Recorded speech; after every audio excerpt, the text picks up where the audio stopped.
ನಮಸ್ಕಾರ ಎಲ್ರಿಗೂ. ಎಲ್ಲರೂ ಹೇಗಿದ್ದೀರಾ? ಇವತ್ತು ನಾನು ಮನೇಲಿ ಎಗ್ ಬಿರಿಯಾನಿ ಮಾಡೋಣ ಅಂತ ಹೇಳ್ಬಿಟ್ಟು ಎಗ್ಗೆಲ್ಲ ತೊಗೊಂಬಂದಿದ್ದೆ. ಆ ಎಗ್ ಬಿರಿಯಾನಿ ಮಾಡೋದಕ್ಕೆ ಪುಟ್ಟು ಕೈ ನನಗೆ ಹೆಲ್ಪ್ ಮಾಡ್ತಾ ಇದೆ. ಅದು ಯಾರಂದರೆ ನನ್ನ ಮಗಳು ಶ್ರೀಗೌರಿ ಮತ್ತು ಇನ್ನೊಬ್ಳು ಪುಟ್ಟು ಮಗಳು ಬಂಗಾರಿ. ಇವರಿಬ್ರು ಹೆಲ್ಪ್ ಮಾಡ್ತಾ ಇದ್ದಾರೆ. ಅವಳು ಅಕ್ಕಿ ತೊಳ್ಕೊಡೋದೆಲ್ಲ ಮಾಡಿದ್ರೆ ಅವಳು ಫ್ರಿಜ್ಜಿಂದ ನನಗೆ ಏನೇನು ಬೇಕು ಎಲ್ಲ ತಂದು ಕೊಡ್ತಾ ಇದ್ದಾಳೆ. ಅವಳು ಬಂಗಾರಿ ನನ್ನ ತಂಗಿ ಮಗಳು.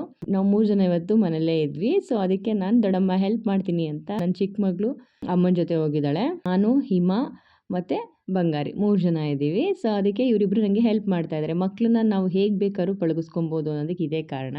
ನೋಡಿ, ಎಲ್ಲರೂ ಗಲಾಟೆ ಮಾಡ್ತಾ ಇರ್ತಾರಲ್ವ. ಸೊ ಈ ಥರ ಹೆಲ್ಪ್ ಮಾಡಿ ಅಂದರೆ ಎಷ್ಟು ಖುಷಿಯಾಗಿ ಮಾಡ್ತಾ ಇದ್ದಾಳೆ ಅಂದರೆ ಅವಳಿಗೆ ಏನಾದರೂ ಕೊಡಿಯೋ ಅಂದರೆ ಖುಷಿ ಅವಳಿಗೆ. ನಾನು ಮಾಡ್ತೀನಿ ದೊಡ್ಡಮ್ಮ ಅಂತ ನಾನು ಏನೇನು ನನಗೆ ಅಲ್ಲೇ ಪಕ್ಕದಲ್ಲೇ ಇದ್ರೂ ಅವಳು ಖುಷಿ ಪಡ್ತಾ ಇದ್ಲಲ್ಲ ಅಂತ ಶುಂಠಿ ಕೊಡುಕಂದ, ಬೆಳ್ಳುಳ್ಳಿ ಕೊಡಿಕೊಂದ ಅಂತ ಹೇಳ್ತಾ ಇದ್ದೆ. ನೀಟಾಗಿ ಹಾಗೆ ಎತ್ತಿ ಕೊಡ್ತಾ ಇದ್ಲು. ಫ್ರಿಜ್ಜಲ್ಲಿ ಏನಾದರೂ ಬೇಕಂದರೆ ಮೊಸರು ತಗೊಂಬ ಅಂದರೆ ಆರಾಮಾಗಿ ತಗೋಬೋತಾ ಇದ್ಲು. ಮೊಸರು ಕೊಟ್ಬಿಟ್ಟು ಅದನ್ನು ಸಿಲ್ಬು ಕಂದ ಅಂತ ಹೇಳ್ಬಿಟ್ಟು ಅದನ್ನ ಸಿಲ್ಬಿಸ್ತಾ ಇದ್ದೀನಿ. ಅವಳು ನೀಟಾಗಿ ಕಡಿತಾ ಇದ್ದಾಳೆ. ಸೊ ಇಲ್ಲಿ ನಾನು ಒಗ್ಗರಣೆಗೆ ಹಾಕ್ಕೊಂಡು ಸ್ಪೈಸಸ್ಸು ಮತ್ತು ಈರುಳ್ಳಿ ಹಾಕ್ಕೊಂಡು ಫ್ರೈ ಮಾಡ್ಕೊತಾ ಇದ್ದೀನಿ.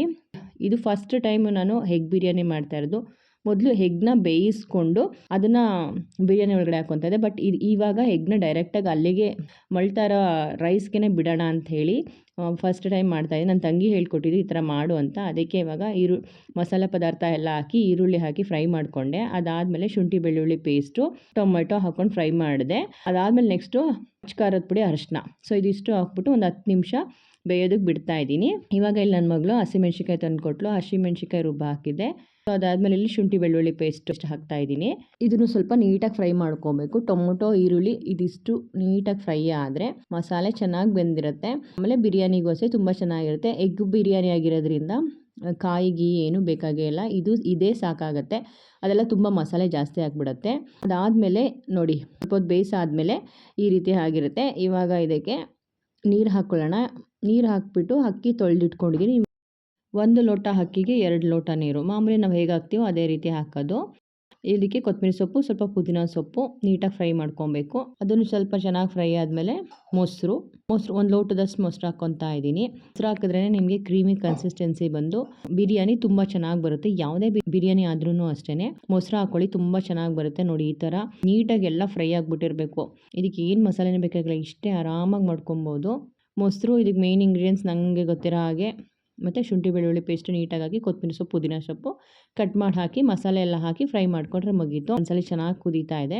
ಇವಾಗ ನಾನು 2 ಲೋಟ ಅಕ್ಕಿ ತೊಗೊಂಡಿದ್ದಕ್ಕೆ 4 ಲೋಟ ನೀರು ಹಾಕ್ಕೊತೀನಿ. ಆ ನೀರು ಕುದ್ದಾದ್ಮೇಲೆ ಅಕ್ಕಿನ ತೊಳೆದಾಕ್ಕೊಳ್ಬೇಕು. ನೋಡಿ, ಇವಾಗ 4 ಲೋಟ ನೀರು ಹಾಕ್ಕೊಂಡು ಈ ಟೈಮಲ್ಲೇ ಉಪ್ಪು ಹಾಕ್ಬಿಟ್ರೆ, ಉಪ್ಪು ಕುದ್ಮೇಲೆ ಟೇಸ್ಟ್ ನೋಡಬೇಕು. ಟೇಸ್ಟ್ ಒಂಚೂರು ಯಾವಾಗಲೂ ಒಂಚೂರು ಮುಂದೆ ಥರ ಇರಬೇಕು. ಆವಾಗ ಅಕ್ಕಿ ಹಾಕಿದ್ಮೇಲೆ ಕರೆಕ್ಟಾಗಿ ಆಗುತ್ತೆ. ದಪ್ಪುಪ್ಪು ಹಾಕ್ಕೊಳ್ಳಿ. ಯಾವಾಗಲೂ ಅಡುಗೆ ಮಾಡುವಾಗ ದಪ್ಪುಪ್ಪು ಯೂಸ್ ಮಾಡಿದ್ರೆ ಊಟದ ರುಚಿ ಟೇಸ್ಟು ಚೆನ್ನಾಗಿ ಬರುತ್ತೆ ಅಂತ ಹೇಳ್ತಾರೆ. ಇವಾಗ ನೀರು ಮಳ್ತಾ ಇದೆ. ಇದಕ್ಕೆ ನಾನಿವಾಗ ತೊಳೆದಿರೋಂಥ ಅಕ್ಕಿನ ಹಾಕ್ಕೊತೀನಿ. ಇವಾಗ ಅಕ್ಕಿ ಕೂಡ ಮಳ್ತಾ ಇದೆ. ಈಗ ಚೆನ್ನಾಗಿ ಮಳ್ತಾ ಇದೆಯಲ್ಲ, ಇವಾಗ ಬೇಕಾದ್ರೆ ಇನ್ನೊಂದ್ಸಲ ಟೇಸ್ಟ್ ನೋಡ್ಬಿಟ್ಟು ಸಪ್ಪೆ ಏನಾದರೂ ಆಗಿದರೆ ಉಪ್ಪು ಹಾಕ್ಬಿಟ್ಟು ಇವಾಗ ಮೊಟ್ಟೆನ ಬಿಟ್ಕೊತಾ ಇದ್ದೀನಿ. ಡೈರೆಕ್ಟಾಗಿ ಅಲ್ಲೇ ಬಿಟ್ಟರೆ ಕಲಸೋಗ್ಬೋದು ಅಂತ ಹೇಳ್ಬಿಟ್ಟು ಒಂದು ಬೌಲ್ ತೊಗೊಂಡು ಬೌಲ್ ಒಳಗಡೆ ಒಂದೊಂದೇ ಮೊಟ್ಟೆ ಒಡೆದಾಕ್ಕೊಂಡು ಅದನ್ನ ನೀಟಾಗಿ ಒಂದೊಂದು ಸೈಡಿಗೆ ಬಿಡ್ತಾಯಿದ್ದೀನಿ. ಅವಾಗ ಒಂದೊಂದೇ ಮೊಟ್ಟೆ ಥರ ನೀಟಾಗಿ ಸಿಗುತ್ತೆ. ತುಂಬ ಚೆನ್ನಾಗಿತ್ತು. ಮೊಟ್ಟೆ ಒಂಥರ ಮಸಾಲೆ, ಉಪ್ಪು, ಖಾರ ಎಲ್ಲ ಹಿಡ್ದಿರುತ್ತಲ್ವ, ತಿನ್ನೋದಕ್ಕೆ ಚೆನ್ನಾಗಿರುತ್ತೆ. ಮಾಮೂಲಿ ಮೊಟ್ಟೆ ಬೇಯಿಸಿ ಹಾಕಿಬಿಟ್ರೆ ಬರೀ ಮೇಲ್ಗಡೆ ಮಾತ್ರ ಅಷ್ಟೇ ಇರುತ್ತೆ. ಬಟ್ ಇದು ಇನ್ನೊಂದು ಥರ ಟೇಸ್ಟ್ ಅನಿಸ್ತು. ಈ ಥರ ಟ್ರೈ ಮಾಡಿ ನೋಡಿ, ಚೆನ್ನಾಗಿರುತ್ತೆ. ಆಮ್ಲೆಟ್ ಬಿರಿಯಾನಿ ಅಂತ ಹೇಳ್ಬೋದು ಇದನ್ನ. Egg omelette biryani. Egg biryani ಅಂದರೆ ಎಗ್ನ ಬೇಯಿಸಿ ಇಡ್ತೀವಿ. ಇದು ಎಗ್ ಆಮ್ಲೆಟ್ ಬಿರಿಯಾನಿ, ಯಾಕೆಂದರೆ ಎಗ್ನ ಆಮ್ಲೆಟ್ ಮಾಡಿಬಿಟ್ಟು ಬಿರಿಯಾನಿ ಮಾಡ್ತಾ ಇದ್ದೀವಲ್ವ. ಸೊ ಅದಕ್ಕೆ ನಿಮ್ಗೆ ಎಷ್ಟು ಬೇಕೋ ಅಷ್ಟು ಮೊಟ್ಟೆನ ಹಾಕೊಬೋದು. ನಾನು ಎಲ್ರಿಗೂ ಒಂದೊಂದು 2 ಥರ ಒಂದು 7-8ನ್ನ ಒಡೆದು ಹಾಕ್ಕೊತಾ ಇದ್ದೀನಿ. ಇವಾಗ ಆಯಿತು. ಇವಾಗ ಜಾಸ್ತಿ ಮಿಕ್ಸ್ ಮಾಡೋಕ್ಕೆ ಹೋಗಬಾರ್ದು, ಯಾಕೆಂದರೆ ನಾವು ಒಡೆದು ಬಿಟ್ಟಿರೋದ್ರಿಂದ ಕಲಸೋಗ್ಬಿಡುತ್ತೆ.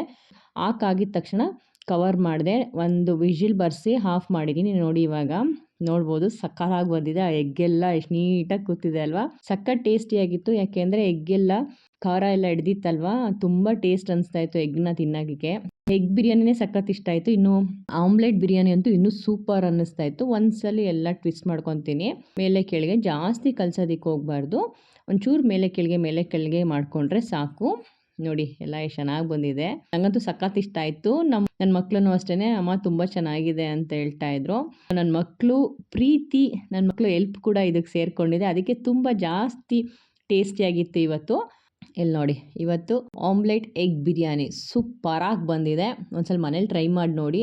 ಸಖತ್ ಇಷ್ಟಪಡ್ತೀರಾ. ಎಗ್ ಬಿರಿಯಾನಿ ಇಷ್ಟಪಡೋರಂತೂ ಇದನ್ನು ಇನ್ನೂ ಇಷ್ಟಪಡ್ತೀರಾ ಅಂತ ಹೇಳ್ಬೋದು. ನನಗಂತೂ ಸಖತ್ ಇಷ್ಟ ಆಯಿತು. ಇವಾಗ ನನ್ನ ಮಕ್ಳಿಗೆ ಹಾಕ್ಕೊಡೋಣ ಹೇಗಿದೆ ಅಂತ. ಅವರು ಕೂಡ ಆಲ್ರೆಡಿ ತಿಂತಾ ಇದ್ದಾರೆ. ಬನ್ನಿ ಟೇಸ್ಟ್ ಹೇಗಿದೆ ಅಂತ ಕೇಳೋಣ. ನಾನು ನಿಮಗೆ ತೋರಿಸೋಣ ಅಂದ್ಬಿಟ್ಟು ಇಲ್ಲಿ ಟೇಸ್ಟ್ ನೋಡ್ತಾ ಇದ್ದೆ. ಸೊ ಮಕ್ಕಳು ಹೆಲ್ಪ್ ಮಾಡಲ್ಲ, ಸುಮ್ಮನೆ ಟೈಮ್ ವೇಸ್ಟ್ ಮಾಡ್ತಾ ಇದ್ದಾರೆ ಅನ್ನೋದಕ್ಕಿಂತ ಅವ್ರನ್ನ ನಾವು ಈ ಥರ ಸ್ವಲ್ಪ ಈ ಥರ ಮಾಡು, ಆ ಥರ ಮಾಡು ಅಂತ ಹೇಳ್ಕೊಟ್ರೆ ಅವರು ಅಡ್ಜಸ್ಟ್ ಮಾಡಿಕೊಂಡು ಮಾಡಿಕೊಡ್ತಾರೆ, ಕಲ್ತ್ಕೋತಾರೆ. ಬೆಳೀತಾ ಬೆಳೀತಾ ಚಿಕ್ಕವನಲ್ಲೇ ಈ ಥರ ಎಲ್ಲ ಹೇಳ್ಕೊಡ್ಬೇಕು. ಅವ್ರಿಗೇನಂತಂದರೆ ಒಂದು ಬಿರಿಯಾನಿ ತುಂಬ ಚೆನ್ನಾಗಿ ಬಂದಿದೆ. ಅದ್ರ ಜೊತೆಗೆ ಅವರು ಎಲ್ಪ್ ಮಾಡಿ ಅವರೇ ಮಾಡಿರೋ ಥರ ಫೀಲಾಗಿ ಊಟ ಮಾಡ್ತಿರೋದಲ್ವಾ, ಅದಕ್ಕೆ ತುಂಬ ಖುಷಿಪಟ್ಟು ಎಂಜಾಯ್ ಮಾಡ್ಕೊಂಡು ತಿಂತಾ ಇದ್ದಾರೆ. ಮಕ್ಕಳು ಈಗ ಖುಷಿಯಿಂದ ಮಾಡ್ತಾರೆ, ಆಮೇಲೆ ಇಷ್ಟಪಟ್ಟು ಮಾಡ್ತಾರೆ ಅಂತ ಹೇಳ್ತಾ ಈ ವಿಡಿಯೋನ ಇಲ್ಲಿಗೆ ಮುಗಿಸ್ತೀನಿ. ಮತ್ತೆ ನಾನು ನಿಮಗೆ ಮುಂದಿನ ವಿಡಿಯೋದಲ್ಲಿ ಸಿಗ್ತೀನಿ. ಅಲ್ಲಿವರೆಗೂ ನಮಸ್ಕಾರ.